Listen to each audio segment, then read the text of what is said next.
My name is Paul Wolliver. I'm the owner of Pinellas Power Products.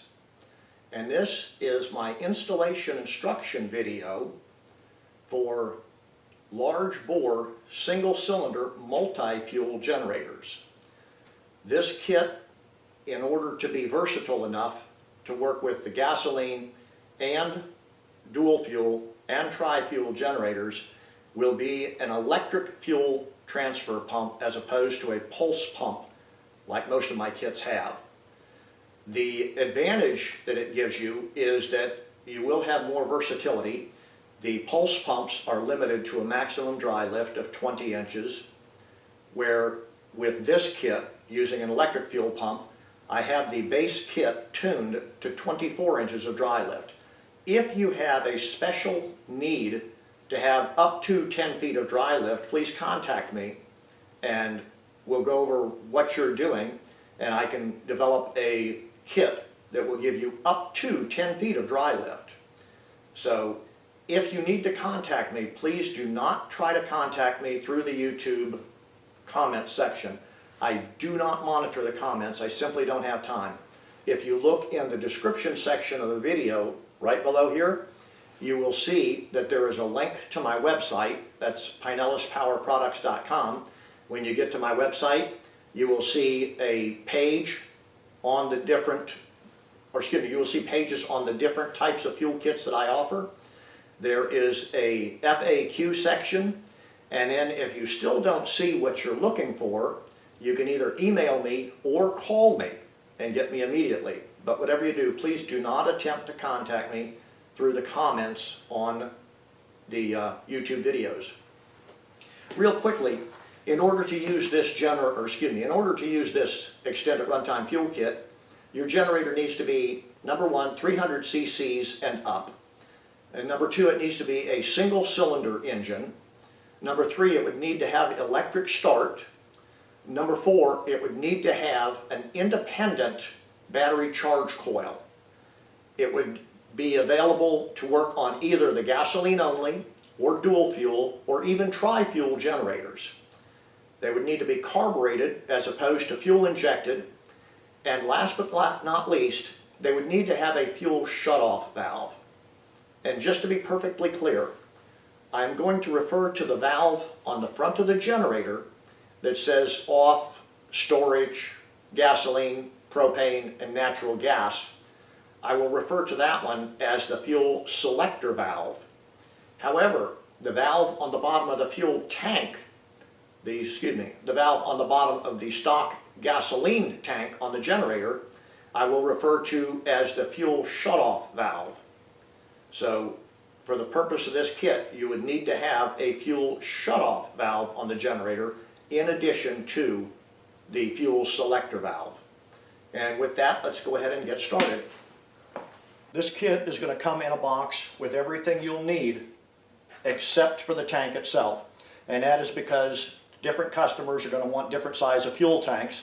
Plus, if you were to order it from me, you would be paying to ship a large box of essentially air, because a fuel tank is a large box of air, and shipping that across the country would become very expensive. So you can get fuel tanks at Tractor Supply, Amazon, Bass Pro Shops. There's all sorts of fuel tanks that you could use. My favorite would be the fuel caddies, such as the, I think they call it a DuroMax Flow and Go, the 14-gallon fuel caddy, and that's listed right here on this page. At any rate, all the rest of the parts that you need, including the electric switch block, and most importantly, will be this flash drive, which is a copy of the video that you're watching right now. However, YouTube will not have put commercials in the middle of this video, so you could play it anywhere on your laptop computer, commercial free. And now let's go ahead and get started with the actual installation.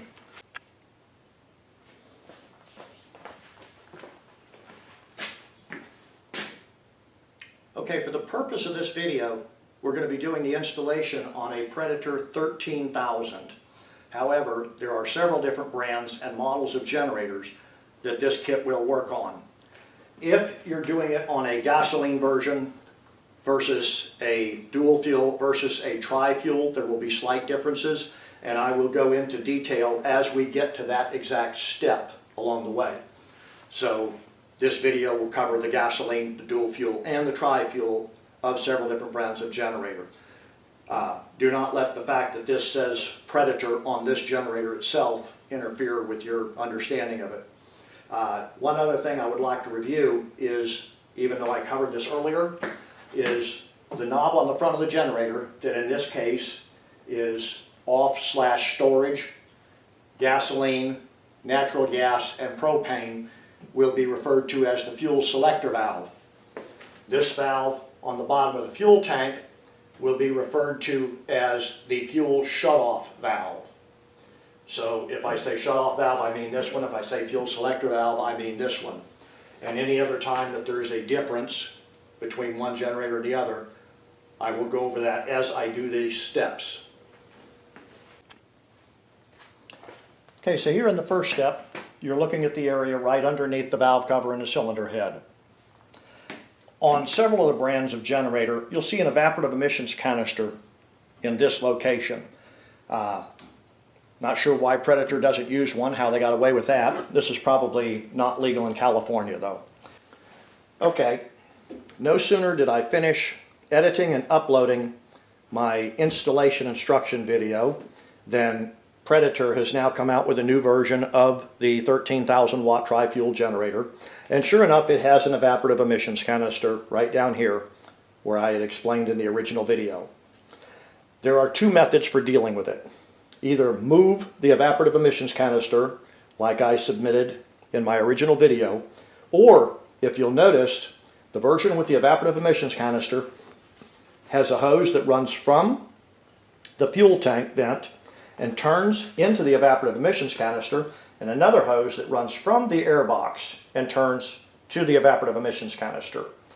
If you wanted to, you could unplug the hose from the air box and then take the fuel tank vent line, unplug it from the evaporative emissions canister, plug it into the air box, and simply discard the evaporative emissions canister, and the engine would run perfect. There would be no change in how the engine performed or anything else.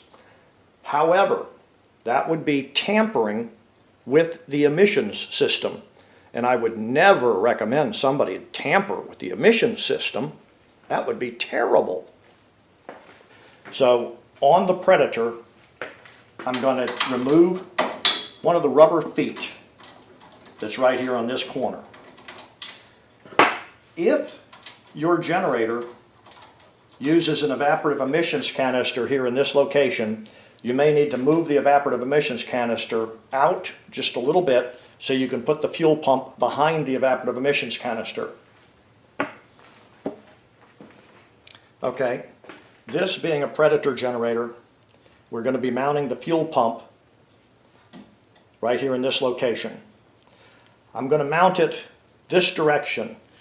There's an arrow on the base that points this way. You'll notice that this end is shorter than this one, so fuel flows in this direction. My kit comes with a longer bolt than the one that was taken out of the mounting tab. And the whole reason for the longer bolt is it'll mount the fuel pump and the mounting foot at the same time.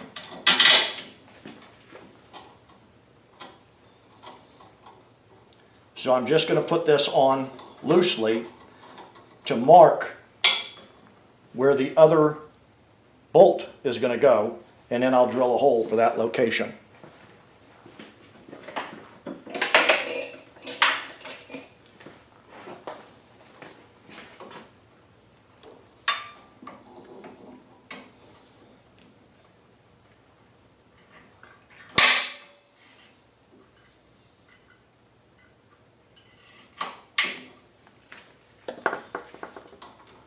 And then we'll go ahead and take the fuel pump back off again and drill our hole. If your generator has the evaporative emissions canister, you'll have to move the evaporative emissions canister out. And there may be several holes in this bracket already because this frame may be used for several different types of generator. If you have holes in it that already line up for the fuel pump, you don't have to drill any. I'm going to have to drill one hole, and the other hole I'm going to take advantage of the fact that we're moving the mount pad. Incidentally, if you don't have a right angle drill that'll get in here, you'll have to measure over and then drill up from the bottom. I'm going to drill a 1/8 inch pilot hole, and then I'll drill it out to the 1/4 inch.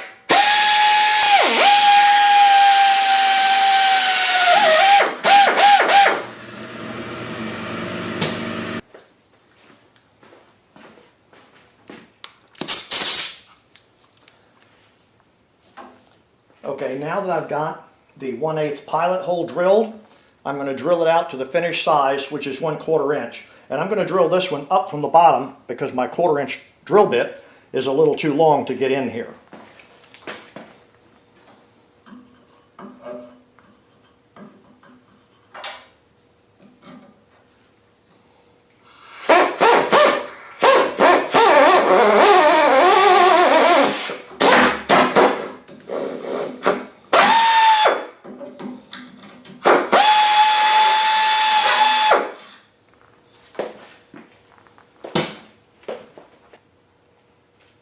Okay, now that we've got our hole or holes drilled, depending on what model of generator you're putting it on, you may not have had to drill any holes. At any rate, we're going to go ahead and assemble our fuel pump. Remove the rubber plugs from each end of the fuel pump. Then, included in the kit will be some Teflon tape. There will be 2 right angle 1/4 inch hose barbs, and one will go in either end of the fuel pump. I'm going to take a little bit of the Teflon tape that's included in the kit and wrap it around the threads. If you're using Teflon tape,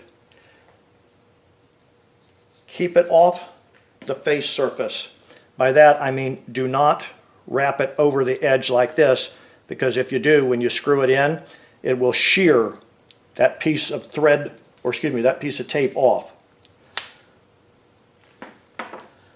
So I'm going to go ahead and wrap the tape on both of my brass fittings.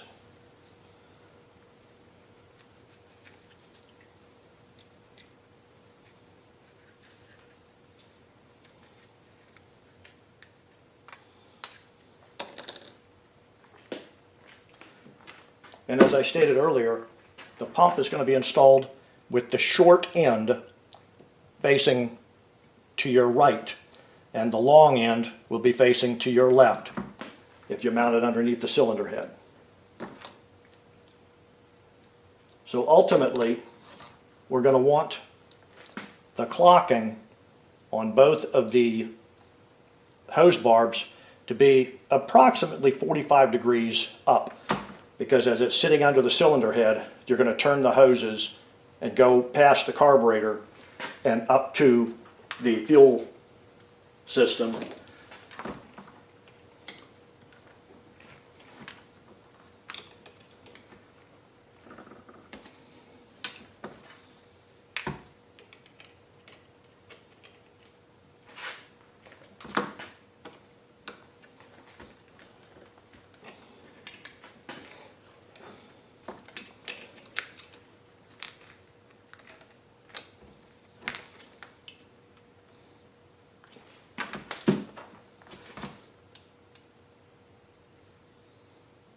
If I need to adjust the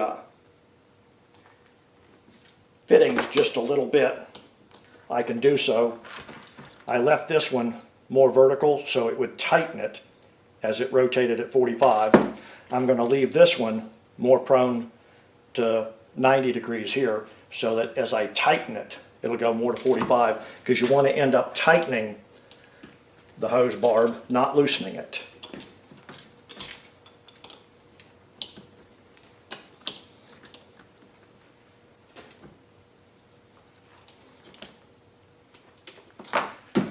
Okay. Your kit is going to come with one 6mm bolt, because these generators are all metric, and that would be to replace the short bolt that held the foot peg on if you're using a Champion, or excuse me, if you're using a Predator or one of the generators that has the rubber pegs on it, so you can put that back in the stock position. It will come with two 1/4-inch bolts in case your generator had nothing there, and then you'll be drilling 2 holes, and you'll put one of these bolts in each hole. And incidentally, put the washer against the plastic fuel pump base, and then it goes through the hole in the steel frame of the generator, so it won't need a washer on that side.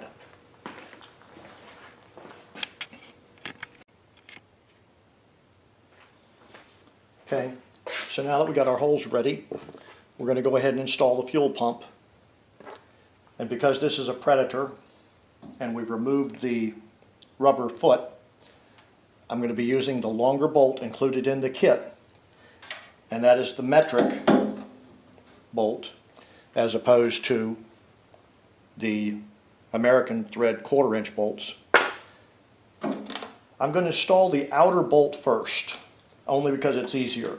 And remember, when you do this, to run the bolt through the ground strap. Now yes, the fuel pump is plastic, but the bolt is metal and the frame of the generator is metal. So the fuel pump is going to ground through the frame of the generator. And we're just going to put this bolt on loose for now until we get the other one lined up.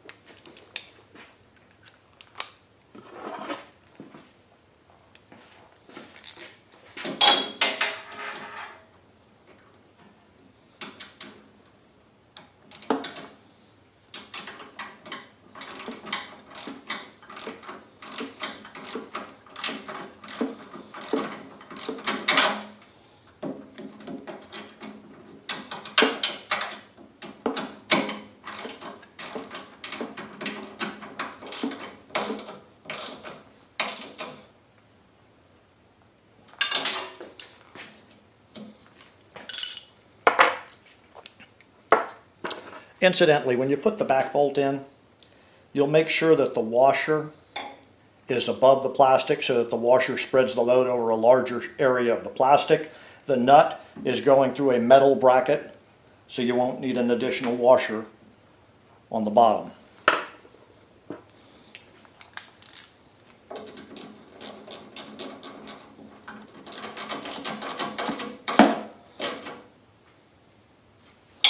So now your fuel pump is snug down into place.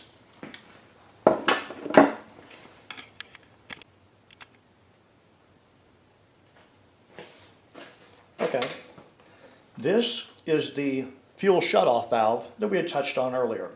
There are two basic types of fuel shutoff valve. One has only one external hose going to the fuel shutoff valve, and that would be taking fuel from the fuel shutoff valve to the back of the fuel selector valve in the case of multi-fuel generators, or if you had a gasoline-only generator, it may go from the fuel shutoff valve directly to the carburetor. Some of the gasoline-only versions have a fuel selector valve in the front, and all of the dual fuel or tri-fuel generators will have a fuel selector valve on the front of the generator. The other type of fuel shutoff valve will have two visible hoses. One will go from the tank into the shutoff valve, and the other will go from the shutoff valve either to the fuel selector valve or to the carburetor.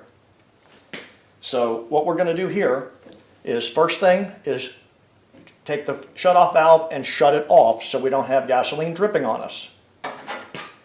Then we will remove the hose that goes from the shutoff valve to the selector valve or to the carburetor.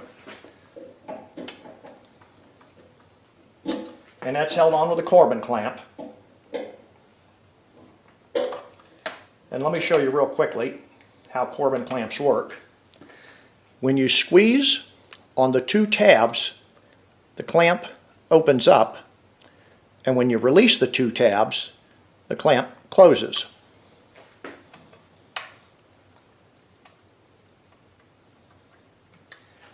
Some brands of generator will use a 3/16 hose going from the fuel shutoff valve to the fuel selector valve or to the carburetor. Others will use a 3/16 hose. If your generator uses a 1/4-inch hose, you would completely remove both ends of this hose, either from the fuel shutoff valve and from the fuel selector valve, or from the fuel shutoff valve and from the carburetor. This one uses a 3/16 hose, so what we're going to do is put an adapter that goes from 3/16 to 1/4-inch in here. These adapters are included in the kit. You will have two of them. If your generator has a 3/16 hose going into the fuel shutoff valve, you're going to use both of them. If your generator has 1/4-inch hose, you won't use either one. Then we're going to go ahead and put the Corbin clamp back in place. And we'll rotate it up just a little bit so it doesn't scratch the flywheel cover, because that's all nice fresh paint. If your generator had 1/4-inch hose, like I say, you would have removed this hose entirely, and then you'd have made up a new hose that goes either from the fuel selector valve all the way down to the fuel pump, or in this case, we're going to extend the stock hose that went to the fuel selector valve. We're going to take the long section of 1/4-inch hose that's included in the kit, and we're going to cut off a 15.5-inch section to reach down to the output port on our fuel pump.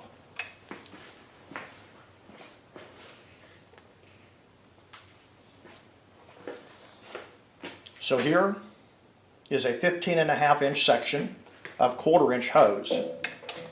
We're going to slide it on to the 1/4-inch end of this adapter. Then we're going to slide the other end down to where it goes near the fuel pump output port. As you remember earlier, the short end of the fuel pump is the output port. So we're going to slide this hose onto the fuel output port.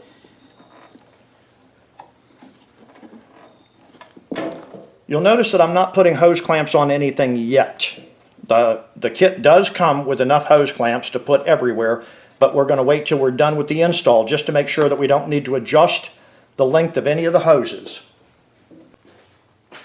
Okay, because our generator has a 3/16 output on the fuel shutoff valve, we're going to take a section of 3/16 hose, which is included in the kit. We're going to cut it 8 inches long.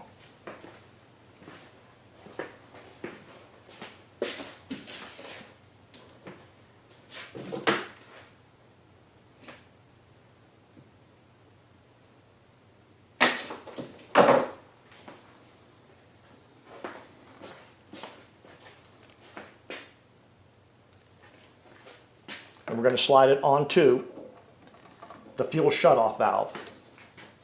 Then we're going to take another 3/16 to 1/4-inch adapter, and we're going to push it into the end of this 3/16 hose. And then we will take a 2-inch section of 1/4-inch hose. Just getting a little bit of oil on the adapter makes it a lot easier. So that now we have a section of hose, a total of 10 inches in length, ending in a 1/4-inch. If your fuel shutoff valve had 1/4-inch hose going on here, you would simply cut a 10-inch section of the 1/4-inch hose. No adapter needed. Here you will take a 1/4-inch T-fitting included in the kit and push it into the end of the 1/4-inch hose.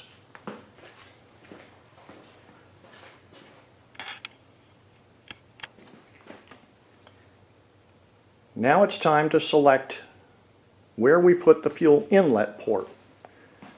On this particular generator, I'm going to place the inlet port right here because there's nothing behind it to accidentally drill into. You've got a good gap behind it. Where you put the fuel inlet port is really up to your own discretion. I like to put it near the fuel selection valve, or the fuel selector valve, because that keeps all the fuel items in the same general area, and it just makes it easier to remember. Whatever you do, don't go drilling a hole all the way into the fuel tank. Don't go drilling a hole into an electrical wire or something like that. Make sure that you place your fuel inlet port somewhere where you can get at the back of it. You'll need approximately 3 inches of clear space in the back. If you watch this video for a few more minutes, you'll see exactly why, and you can judge for yourself exactly how much room you're going to need. Okay. I use a step drill because it's quick and easy. If you don't have a step drill, you can use a regular drill. It's no problem.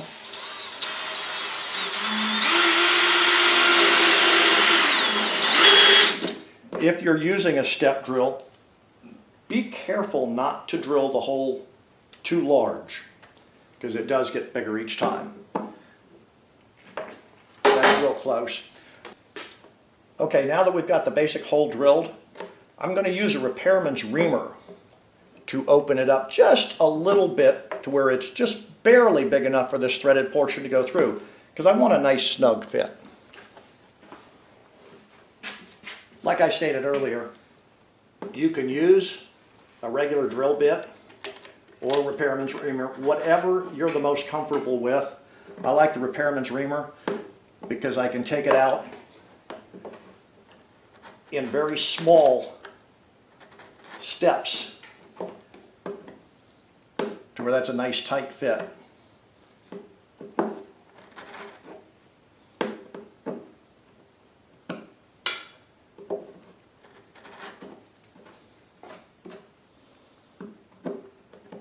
Okay. So that fits in there nicely.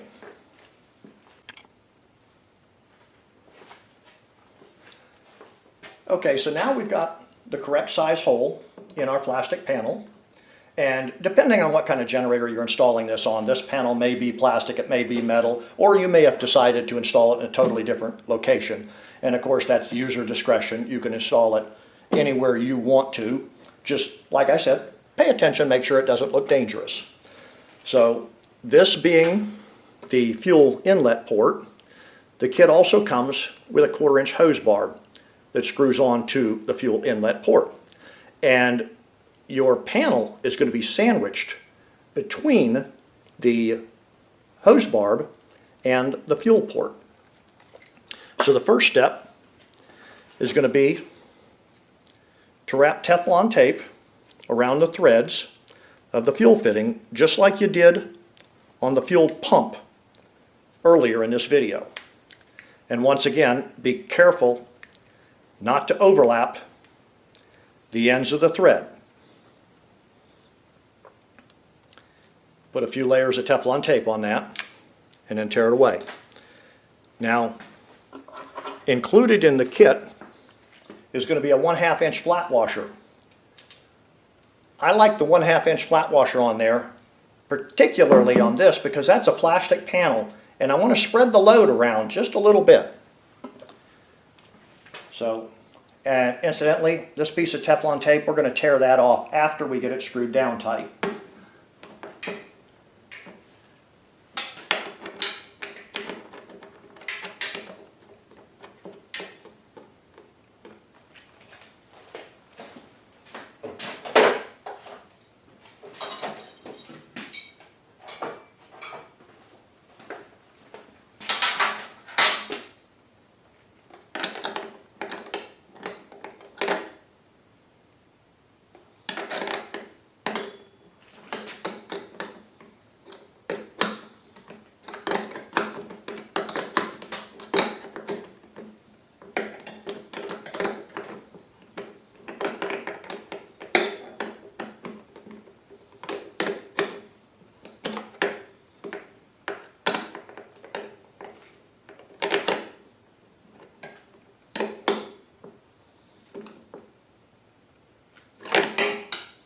Okay, that's nice and snug. I like to have the barbs facing downward so that when you snap the fuel hose on, the fuel hose hangs straight down and it doesn't get any kinks in it.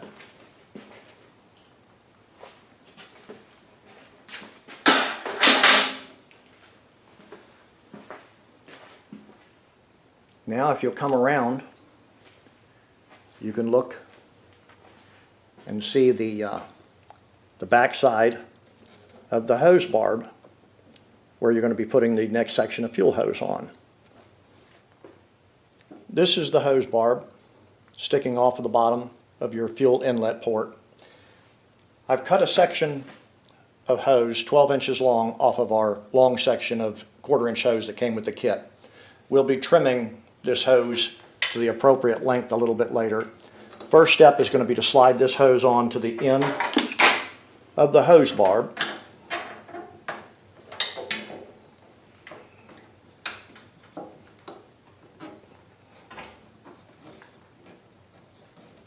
Like so. And then we're going to run it in a gentle S-curve from here around the front of the fuel tank. And you notice the fuel tank on this one is radiused nicely.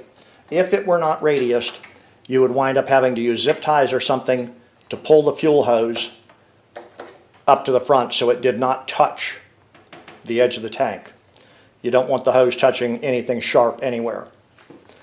Then we're going to put a fuel filter right about here so that all the fuel that's coming from the remote tank runs through the filter. My kits come with a clear plastic filter with arrows showing the direction of the fuel flow.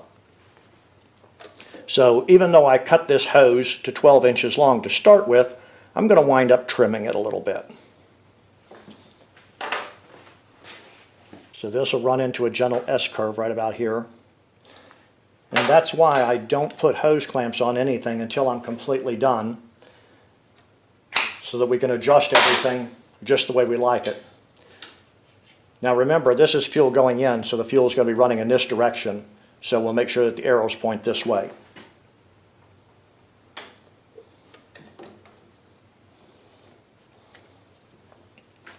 And then here is our T-fitting, and I already don't like this length here, so I'm going to shorten the 3/16 inch section of hose just a little bit. Let me go ahead and remove that from our fuel shutoff valve.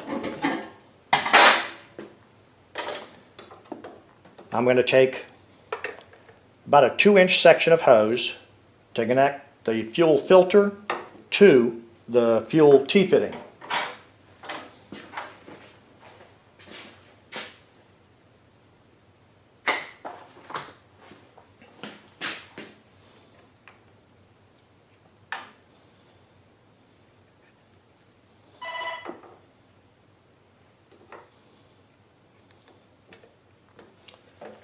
And then I will trim my 3/16 inch hose to a more appropriate length.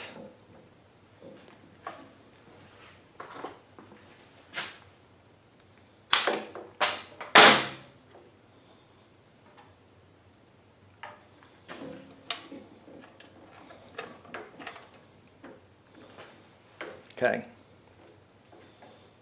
just like so.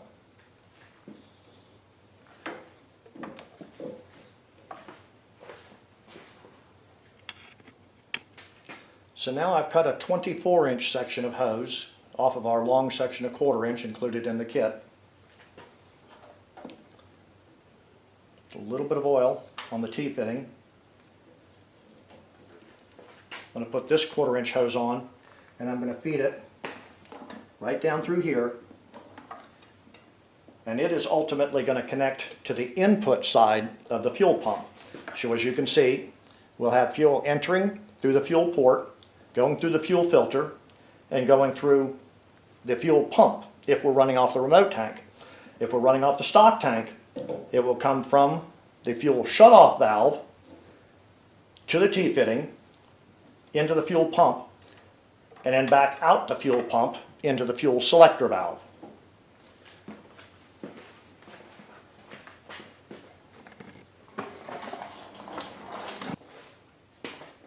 Okay.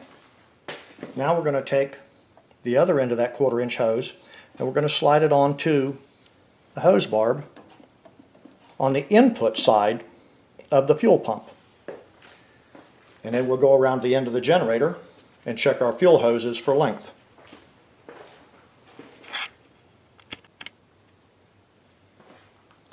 Okay.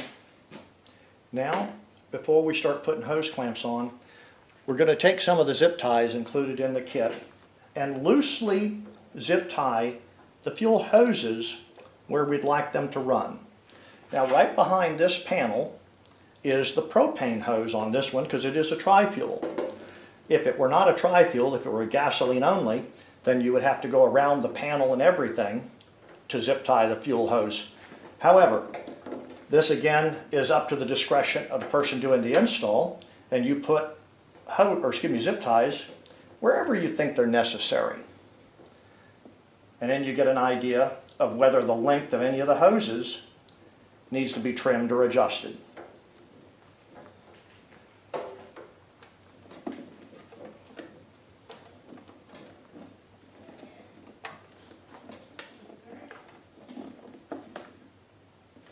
Okay, I'm going to run this hose behind this one.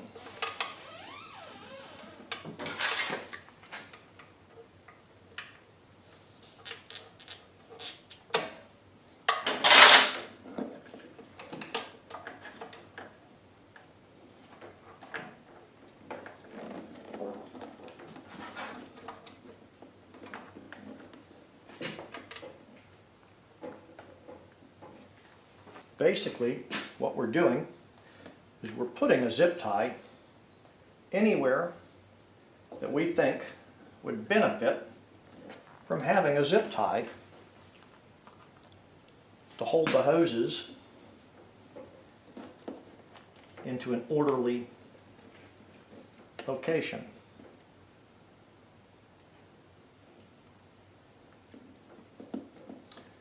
And we're not going to cinch them down real tight yet.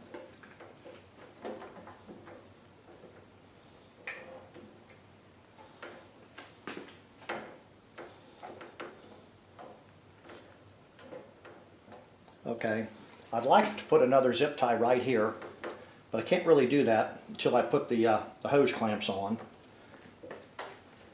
So let me make sure that everything else is in good order before we go too crazy on that.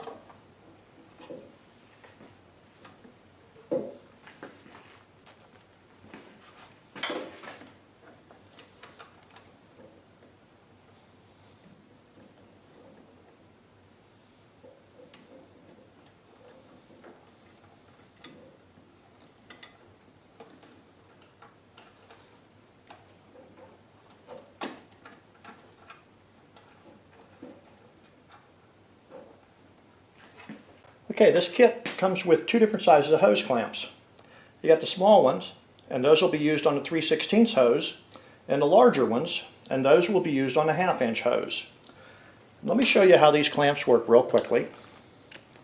You would take a pair of pliers, and you would squeeze them together. Now, if they are slightly, and we'll go ahead and offset this just a little bit. If they're offset like this, to straighten them up, you would crimp them from the side. And that way they would go together and be nice and aesthetically pleasing. If you want to remove a hose clamp, you would grab it with a pair of pliers and just push sideways. Don't try to force it open this way. Just grab it like that and push it sideways.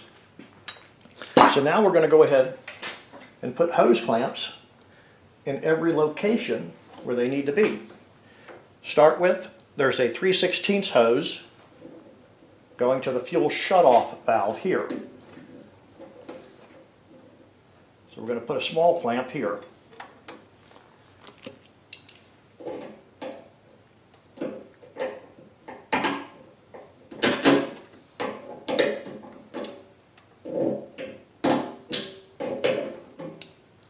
And then another small clamp on this end of the 3/16 to 1/4 inch adapter.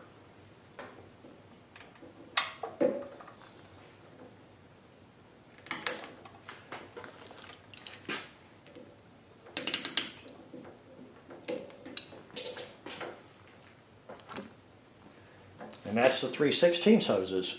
Because as you'll remember, the hose that we removed from the fuel shutoff valve, we used the stock Corbin clamp in that location. So now, on the 1/4 inch side, we're going to put a larger clamp.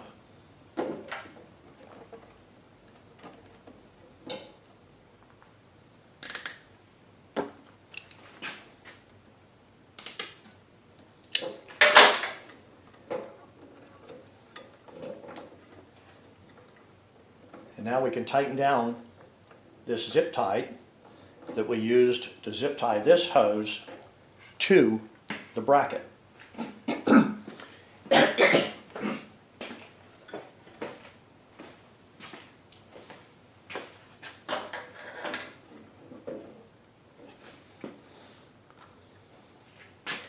Take another large clamp,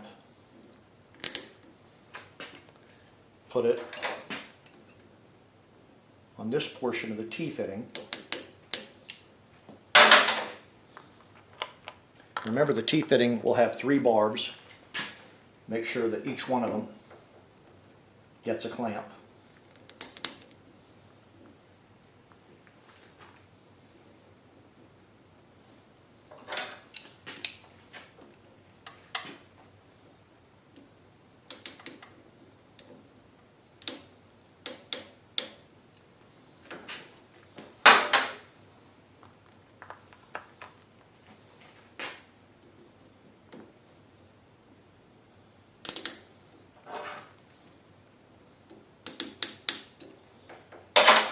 And then the fuel filter gets a clamp at each end of it.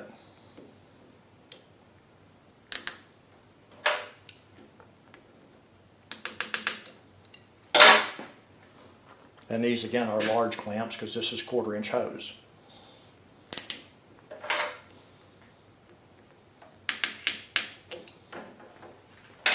Then our inlet port gets a hose clamp. And again, that'll be a large hose clamp because that's 1/4 inch hose.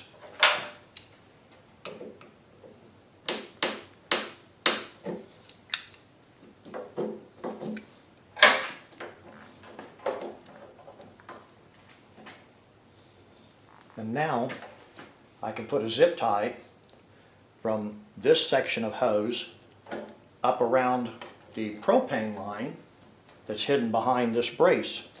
And that'll look just a little more aesthetically pleasing than having this pushing out. It's not the end of the world if this hose pushes out, but since there's an easy solution, I'm going to take it.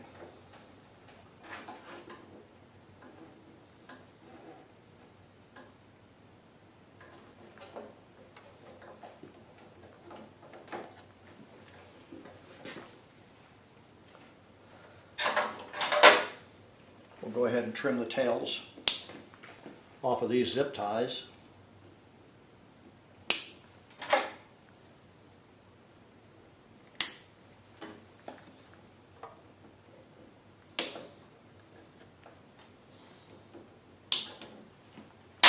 And then we'll go around to the fuel pump and put clamps on the inlet and output side of the fuel pump.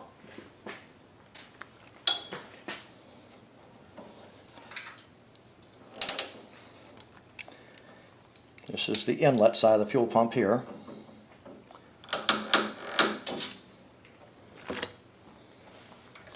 And this is the output side of the fuel pump here.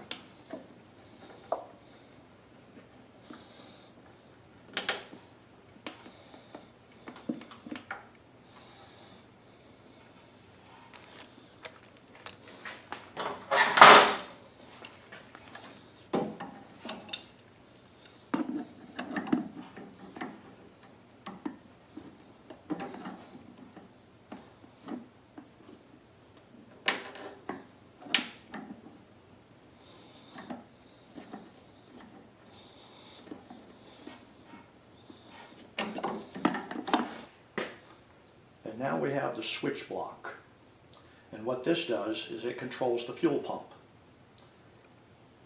This is the ground lead, and this goes to a chassis ground. This is the power lead, which is 12 volts in.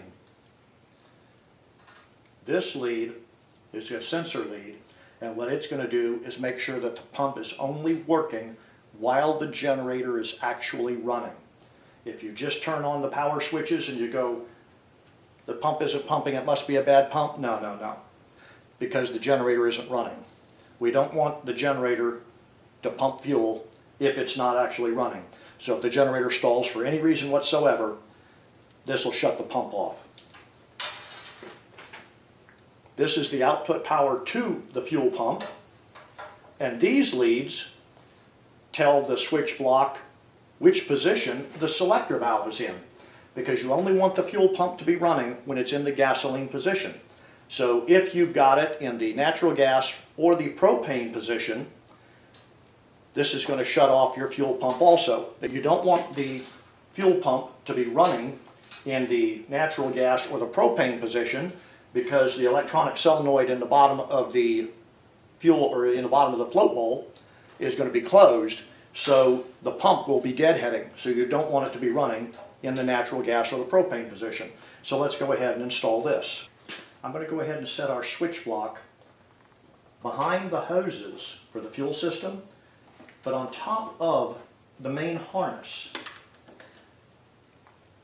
These wires will hang down the front of the generator, and these will hang down the back.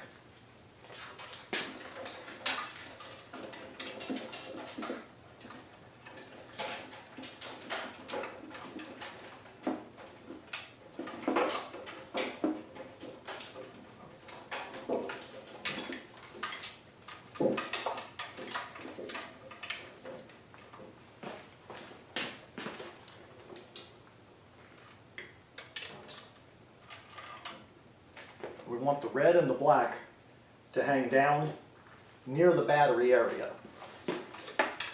Neither one will be connected to the battery. However, we want them down in that area because we'll be installing them in another step.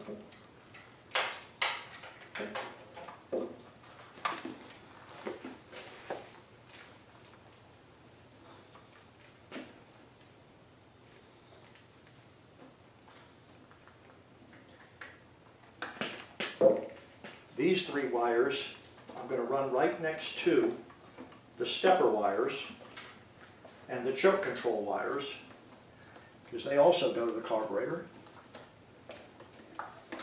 I would just as soon keep all the wiring together. Okay. The sensor for the engine running, I'm going to leave that hanging down in front. As you remember earlier, this red wire is positive for the fuel pump. So we're going to take this red wire on the fuel pump and plug it together.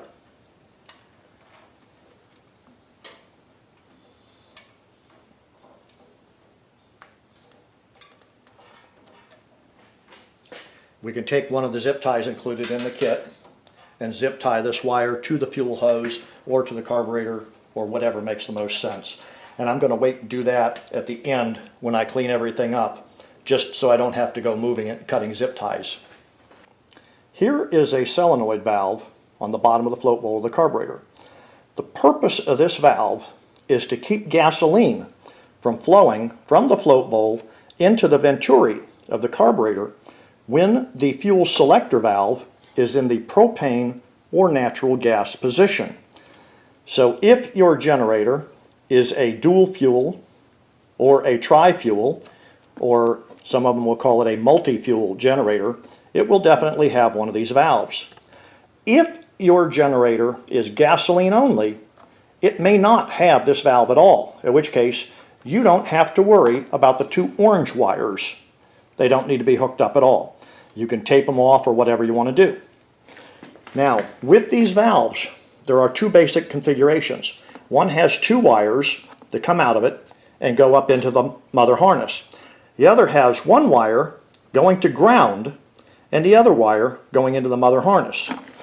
Now, if you come back here and you feel it, there's the harness on this one, and both wires go through this sleeve up into the mother harness. So I can get my hand up in here, and that would be this one right here. And if you look back here, you will see that there are two white and green wires.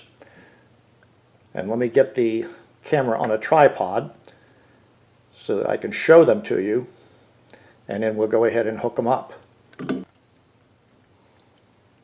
Okay, these are the two wires that I was talking about. If you follow the harness coming out of that solenoid, let me back up just a little bit so you can see where we are on the generator.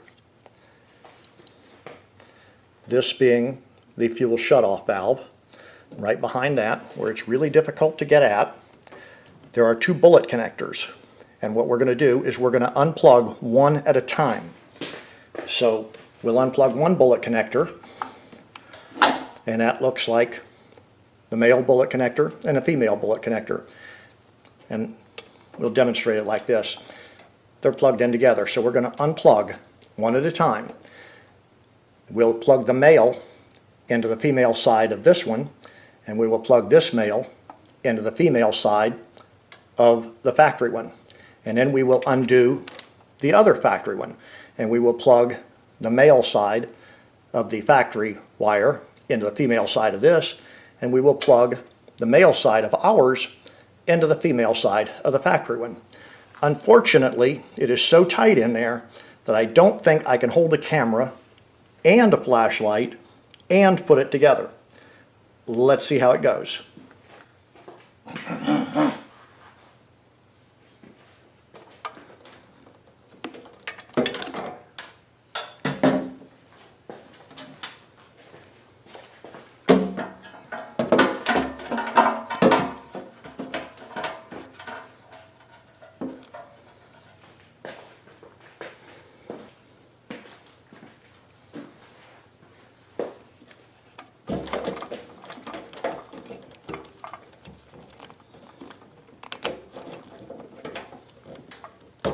Okay, got one of the factory bullet connectors unplugged.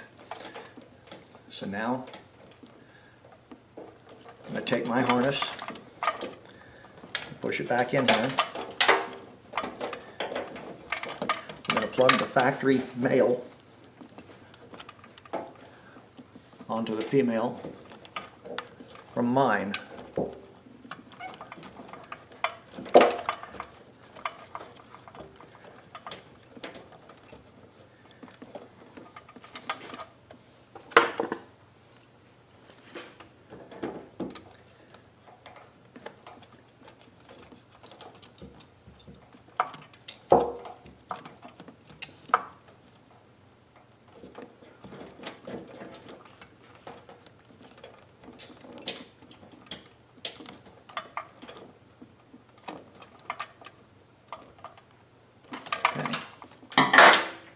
Done. And that was a lot easier said than done. And now we find the factory female and plug it male side of my harness into it. Okay, that's one done. And now we take the other factory harness, or the factory wire, and we plug the male side of it into the female side of my other orange wire.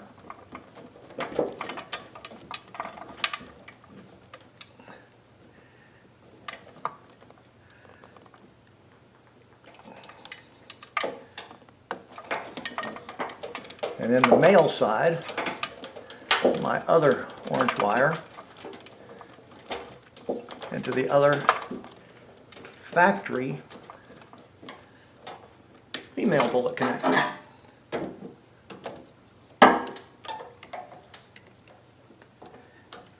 if it's any consolation to you, this is the hardest part of the install.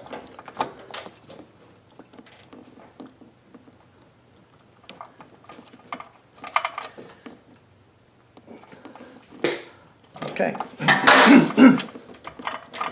So, those are the two wires that shut down the fuel pump, if you've got it in the propane or natural gas position. And now let's try to zip tie those wires into an orderly manner.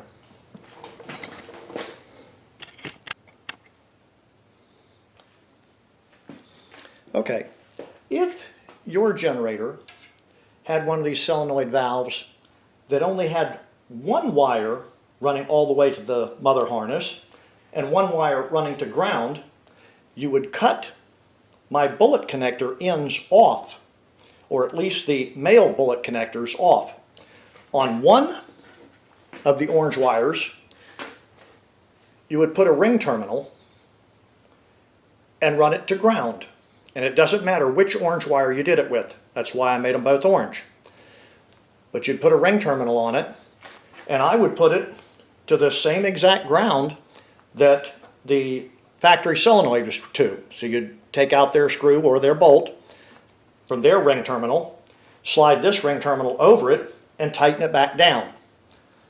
Then, on the single wire that goes into the harness, if it uses bullet connectors, then you would unplug the factory bullet connectors and put my orange wire with the intercept harness into it. However, if they use something different, we'll say that this is the wire that goes from the solenoid to the mother harness, and this would be my least favorite method of doing it. I've got posi taps. So you would unscrew the large side of the posi tap, slide it over the factory wire that went from the solenoid, and then you'll see that there's a pin on this. When you screw it down, it pierces their wire. Then you would unscrew the small end of the posi tap. And here's my orange wire. My orange wire that you would have cut the male bullet connector off of, you'd slide over, strip approximately 5 millimeters of wire or of insulation off, slide it in next to the conductor on this posi tap, and then screw it together.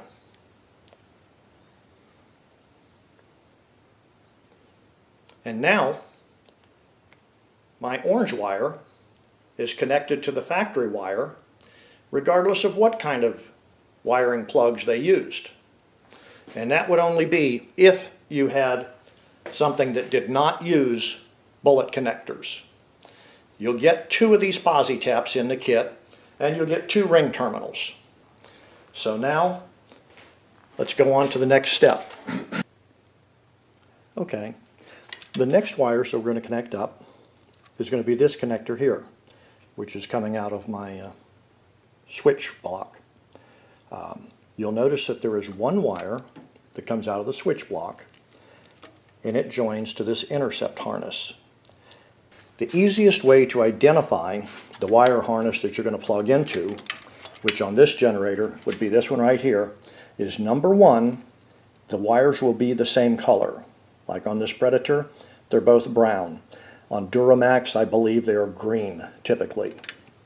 But it will usually be a 2-wire connector using the Sumitomo 2-pin number 110 terminals.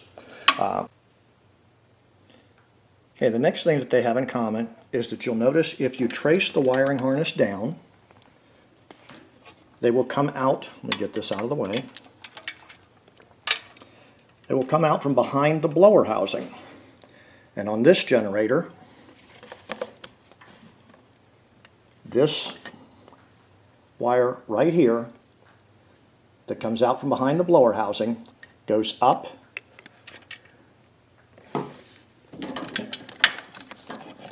and is connected to these two brown wires. Let me get it from a different angle here.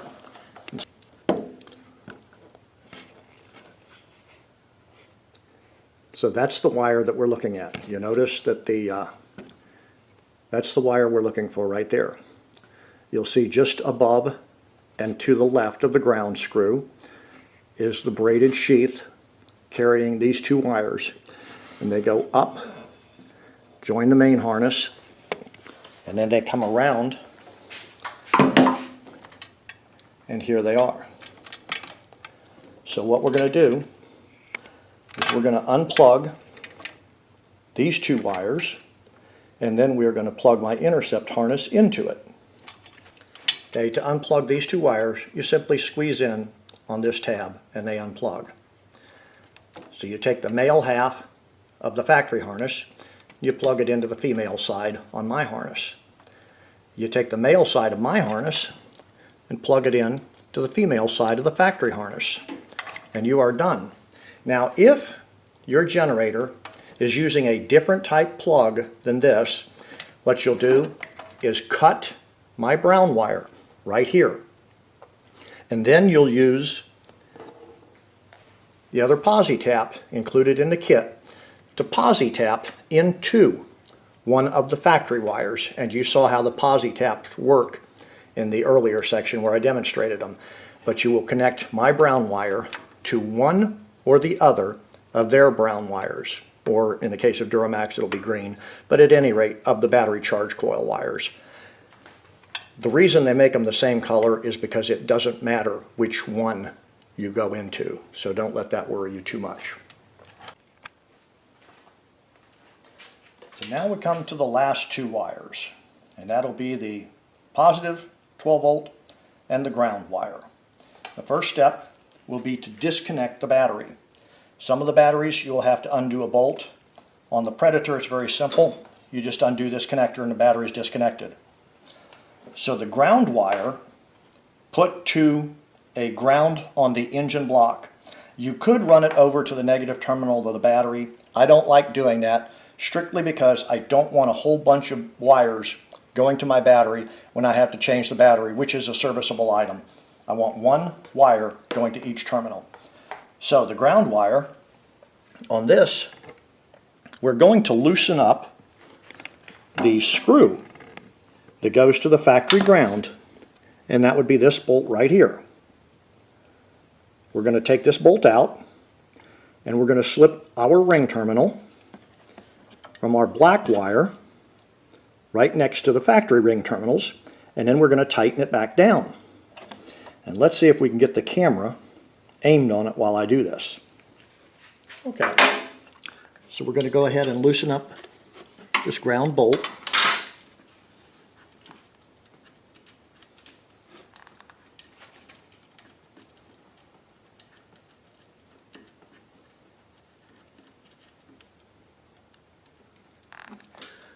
We're going to slide the ring terminal on the black wire over that bolt along with their ground wires.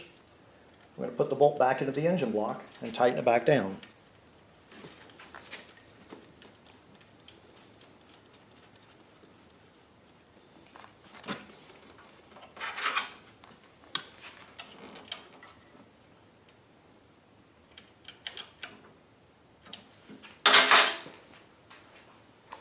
So now the ground is done. The positive wire, okay, now the positive wire, we're going to go to the positive terminal on the start solenoid, and we'll slide this red rubber cap out of the way, and you'll see that there is a nut. We'll simply loosen up that nut, slide the ring terminal on the red wire over that post, and then put the nut back on.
And then we'll go ahead and push this rubber cap back up and over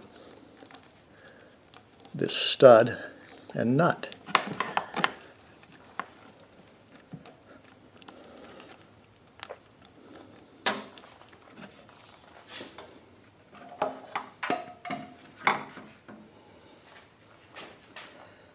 And that concludes the installation of the kit itself.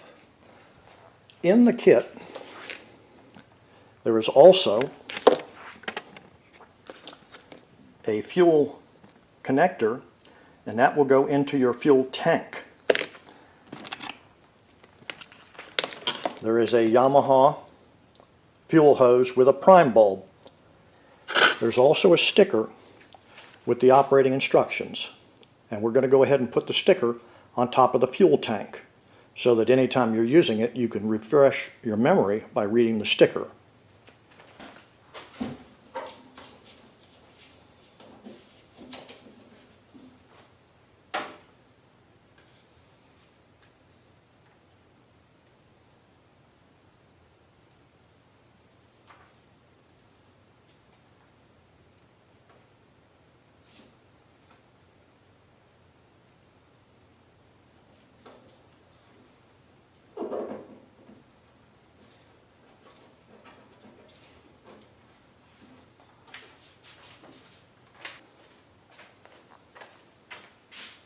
We'll go ahead and hook the battery back up.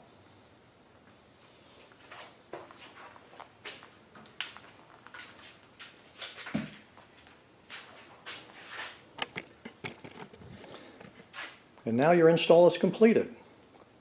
What we need to do is go outside and test it.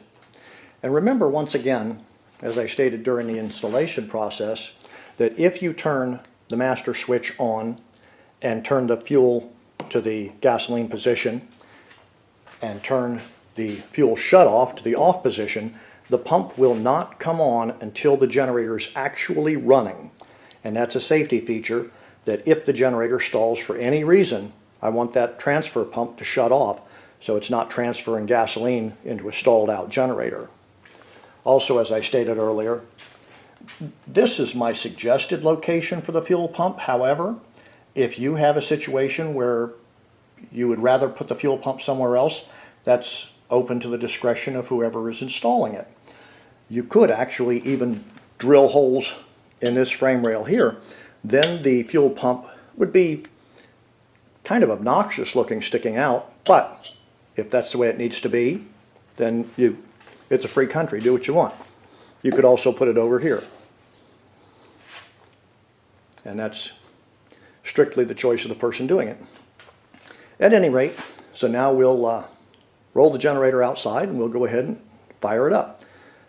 If you have any questions whatsoever that are not covered in this video or on my website, then feel free to contact me by email or by phone.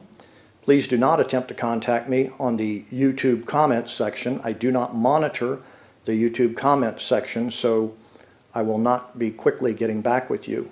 So if you email or call me, you'll get a reply almost immediately. And I thank you for your time.